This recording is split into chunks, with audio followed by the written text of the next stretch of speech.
వివేకానందరెడ్డి గారి హత్య జరిగి 5 సంవత్సరాలు అయిపోయింది. క్రూరాతి క్రూరంగా ఆయన ఒంటి మీద ఎన్ని గొడ్డలు వేట్లున్నాయో ఆయన ఒంటి మీద రుజువులు ఉన్నాయి. ఘోరంగా నరికి చంపడం జరిగింది.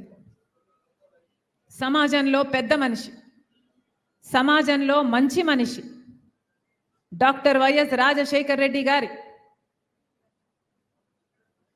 ఎంతగానో ప్రేమించిన తమ్ముడు. అలాంటి ఆయన విషయంలోనే 5 సంవత్సరాలు గడిచినా కూడా న్యాయం జరగలేదు. ఈ రోజుటి వరకు కూడా హత్య చేసిన వాళ్లకు శిక్ష పడలేదు.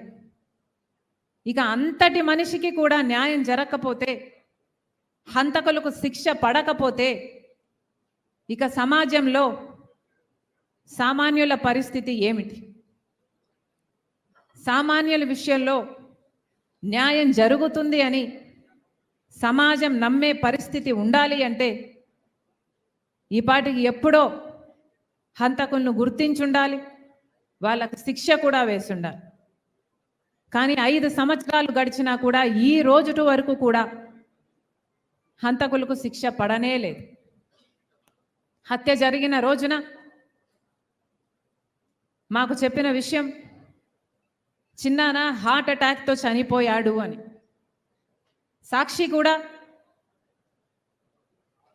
వివేకానందరెడ్డి గారు హార్ట్ అటాక్తో మరణించారు అని చెప్పుకుంటూనే వచ్చింది. తీరా మేము ఇంట్లోంచి బయలుదేరేంత వరకు కూడా ఇది హార్ట్ అటాక్తో చనిపోలేదు, హత్య జరిగింది అన్న విషయం మాకు తెలియదు. వచ్చి చూసిన తర్వాత కానీ ఇంత ఘోరంగా చిన్నాన్నను హత్య చేశారు అన్న విషయం మాకు తెలియదు. ఆ రోజు హత్య జరిగిన రోజు హత్య పలాని వాళ్ళు చేశారని కానీ, పలాని వాళ్ళు చేయించారు అన్న కానీ ఈ విషయాలు ఏవీ తెలిసే పరిస్థితి లేదు. కానీ ఈ రోజున హత్య చేసింది ఎవరో కాదు, బంధువులే అని అన్ని సాక్ష్యాలు వేలెత్తి చూపుతున్నాయి. గూగుల్ మ్యాప్స్ అయితేనేమి, కాల్ రికార్డ్స్ అయితేనేమి, వాంగ్మూలాలు అయితేనేమి, ఇవన్నీ హత్య చేసిన వాళ్ళు వీళ్ళు అని వేలెత్తి చూపుతున్నా ఈ రోజుటి వరకు కూడా హత్య చేసిన వాళ్ళకు, హత్య చేయించిన వాళ్ళకు శిక్ష పడలేదు, కేసుకు కొలికి రాలేదు, కేసు అసలు ముందడుగు వేయలేదు. ఎందుకంటే అన్నా అని పిలిపించుకున్నవాడే ఈరోజు హంతకులకు రక్షణ కల్పిస్తున్నాడు. కాబట్టి ఈ రోజు వరకు కూడా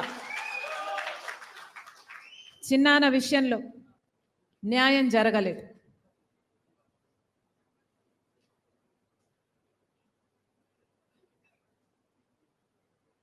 చిన్నమ్మ సౌభాగ్యమ్మ బిడ్డ సునీత చిన్నాన్న చావుతో అందరికంటే ఎక్కువ నష్టపోయింది చిన్నమ్మ సునీత.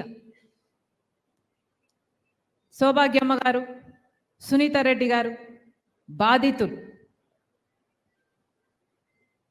బాధితులు అన్న సానుభూతి లేకపోగా, బాధితులకు భరోసా ఇవ్వాలి అన్న ఆలోచన లేకపోగా, అదే సునీత కుటుంబం హత్య చేసింది అని ఆరోపిస్తున్నారే, ఇది మీ మనస్సాక్షి అయినా ఎలా ఒప్పుకుంటుంది అని అడుగుతున్నాం.